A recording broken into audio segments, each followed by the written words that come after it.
আর inquiry investigation করে এটাকে service রুলের আন্ডারে কোনোভাবে কিন্তু এটা আমাদেরকে শোকজ করা যায় না।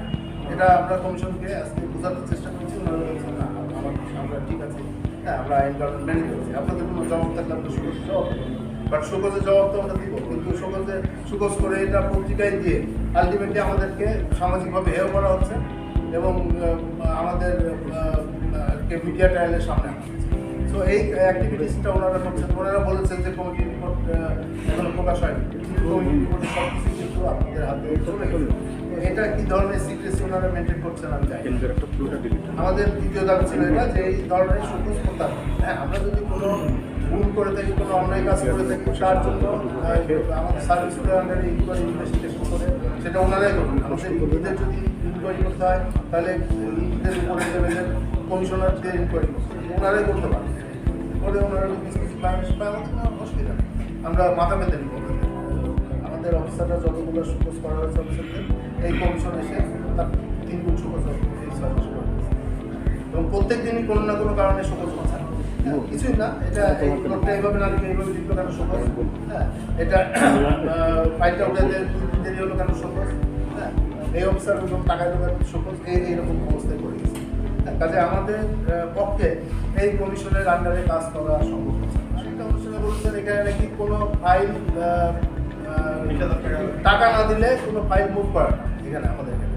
আমার 25 বছরের চাকরি জীবনে আমি জীবনে প্রথম শুনলাম। হ্যাঁ, আমাদের অনেক রকম আমাদের সম্পর্কে অভিযোগ আছে যে আমরা মানুষজনকে হয়রানি করি, হ্যাঁ কাজে ডিলে করি বা এখানে ইন্সপেকশন ইনকোয়ারি থেকে অনেক কিছু তৈরি করি, অনেক কিছু আছে।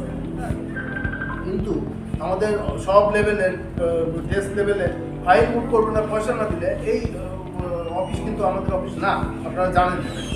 হ্যাঁ, এখানে আমরা আমাদের কাজে আমাদের কমিশনের আমাদের চিফ উনি আমাদের অভিভাবক, ওনার মুখে যদি এই কথা শুনতে হয় তাহলে এখানে আপনার আমাদের মোরালিটি কোথায় থাকে, আমাদের মোটিভেশন কোথায় থাকে বলেন। আমরা চলে গেছি আমাদের পর থেকে আমরা সরকারের প্রতি অনুরোধ জানাচ্ছি যে ওনাদের রিপ্লেস করে যোগ্য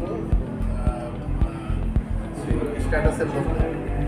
আমরা সেই স্ট্যাটাসের লোক চাই। অন্যান্য অর্গানাইজেশনের ওনারা যেমন লোক দিয়েছেন, বাংলাদেশ ব্যাংকের গভর্নর দিয়েছেন, ওই স্ট্যাটাসের লোক আমরা চাই, যারা আমাদেরকে অভিভাবকের মতো আমাদেরকে আগ্রহ রাখতে পারবেন এবং আমাদেরকে কাজকর্ম আমরা আমাদের আমাদের ক্যাপিটাল মার্কেট এবং উন্নতি হবে, আমরাও পাবো। আমাদের দাবি হচ্ছে এখন এই দাবি ওনারা যদি পদত্যাগ না করেন তাহলে আলটিমেটলি আমাদের কর্মবিরতিতে যাওয়া ছাড়া আমাদের উপায় নেই। আমরা কালকে থেকে কর্মবিরতি, হ্যাঁ যে এটা এখানে আমাদেরকে চিহ্নি করা হয়েছে, আমাদের লাইফ আমাদের থ্রেটের মতো, কিন্তু আমরা কিন্তু এরকম চিহ্নিও করি ওনাদেরকে, আমরা আমাদের বক্তব্য সেটা চিহ্নি করার কোনো বিষয় একবারও বলা হয়নি যে আপনারা চিহ্নি। তো এটা ওনারা এসে এখানে লাঠিচার্জ করেছেন, আমাদের সহকর্মীরা আহত হয়েছে, 6 জন সহকর্মী আমাদের আহত হয়েছে। ওনাদেরকে বোঝানো হয়েছে যে এখানে একটা সন্ত্রাসী কার্যক্রম চলছে এবং ওনারা এসে লাঠিচার্জ করছে। এটা আমাদের দাবি যদি না মানা হয় অর্থাৎ পদত্যাগের দাবি না মানলে কালকে